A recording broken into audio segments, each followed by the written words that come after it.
नमस्कार दोस्तों थोड़ी सी मैं घटना आपसे बांट रहा हूँ। हम लोग धीरे धीरे सिर्फ महिला विमर्श की बात करते हैं, स्त्री विमर्श की बात करते हैं, लेकिन इस संदर्भ में हम लोग उन महत्वपूर्ण पात्रों को भूल जाते हैं जिन्होंने इस दृष्टि में, इस क्षेत्र में और इस संदर्भ में बड़ा ठोस काम किया होता है। तो ऐसे ही मित्रों, मैं एक ऐसी महिला का जिक्र आपसे बांटना चाहता हूँ जिसने गदर पार्टी के सदस्यों के लिए हथियार बांटे और ये भारतीय स्वाधीनता संग्राम का एक अभिन्न अंग बन गई, और वो नाम है गुलाब कौर। गुलाब कौर बहुत प्रसिद्ध नाम है, लेकिन भीड़ जो है, सूचनाओं की जो भीड़ लगी हुई है, उसमें कहीं ना कहीं पीछे ये भी हाशिए पे चली गई, लेकिन इनको याद करना बहुत ज़रूरी है। इन्हें गदरी गुलाब कौर के नाम से भी याद किया जाता है।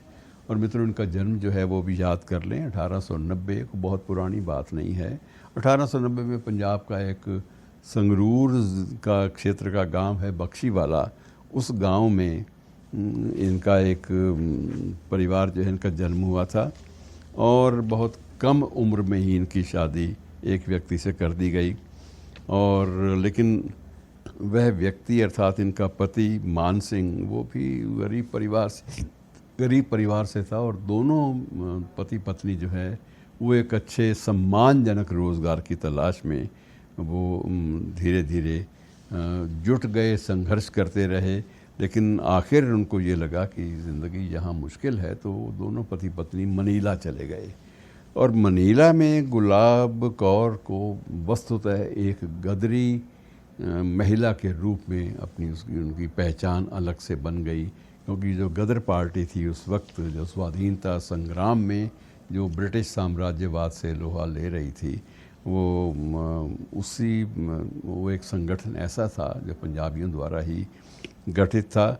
और वहाँ पर गुलाब कौर ने एक प्रवक्ता के रूप में अपनी सेवाएं आरंभ की। एक लेक्चर उसने दिए, और उसमें बाबा बंता सिंह, बाबा हरनाम सिंह, टुंडी लाट भी जिसे कहा जाता है, जिन्हें बाबा हरनाम सिंह टुंडी लाट क्यों कहा जाता है, इसका जिक्र बाद में, ये भी एक रोचक प्रसंग है। और इस प्रकार से ये America, Canada, Philippines, Hong Kong, Singapore, कई देशों में इन्होंने गदर मूवमेंट को, भारतीय प्रवासियों को गठित किया, उनको एकत्र किया।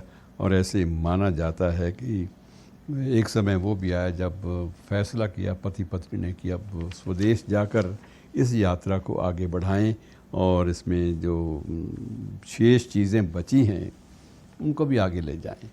और मित्रों, जो भूमिका है जो शेष रहती है, उसको आगे यहाँ पर भी, अपने देश में भी जाकर फैलाना चाहिए। तो ये जो इन्होंने यहाँ आकर एक पत्रकारिता के रूप में भी अपनी भूमिका आरंभ की, और उसके माध्यम से भी ये कपूरथला, होशियारपुर, जालंधर के गांव से इन्होंने गांव में जाकर अलख जगाई स्वाधीनता संग्राम के पक्ष में। और उसके बाद इनको शाही किला नामक, एक लाहौर के शाही किला में इनको गिरफ़्तार किया गया था, वहाँ रखा गया, और वहाँ 2 वर्ष तक लगातार प्रताड़ित किया गया। आखिर 1941 में एक बीमारी के कारण उनकी मृत्यु हो गई।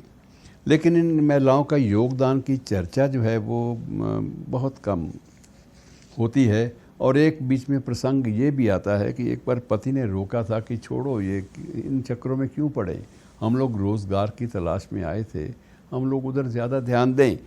तो उसके बाद उसको ये लगा कि ये तो गलत है, कि ये मेरा पति बाधा बन रहा है। तो गुस्से में आकर उसने भी शादी की चूड़ियाँ भी तोड़ दी थी कि मुझे ऐसा संबंध ही नहीं रखना जिस संबंध में देश जो है उसकी स्वाधीनता का संग्राम वो आड़ जाता हो।